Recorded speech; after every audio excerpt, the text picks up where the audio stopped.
Findaway presents The Best of O. Henry, a collection of stories written by O. Henry, narrated by Michael Hanson.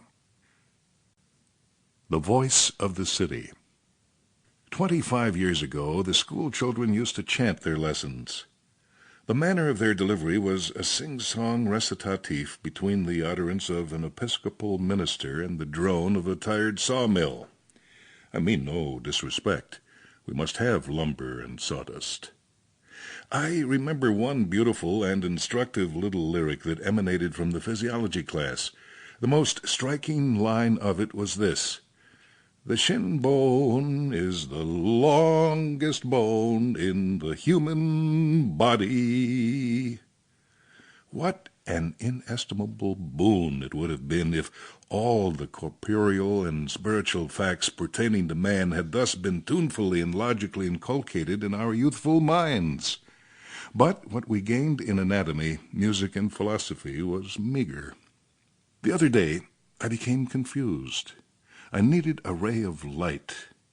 I turned back to those school days for aid.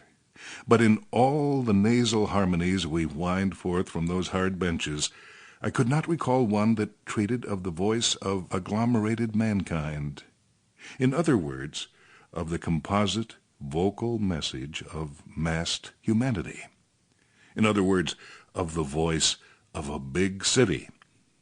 Now, the individual voice is not lacking. We can understand the song of the poet, the ripple of the brook, the meaning of the man who wants $5 until next Monday, the inscriptions on the tombs of the pharaohs, the language of flowers, the step lively of the conductor, and the prelude of the milk cans at 4 a.m.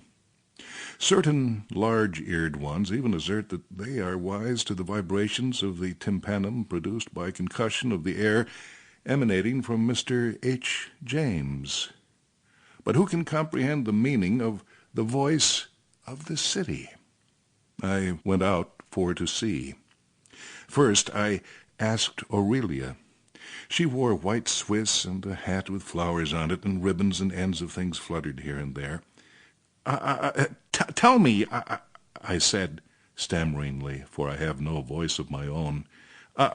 What does this big, enormous, whopping city say? It must have a voice of some kind. Does it ever speak to you? How do you interpret its meaning? It is a tremendous mass, but it must have a key. Like a Saratoga trunk? Asked Aurelia. No, said I. Sample complete. Ready to continue?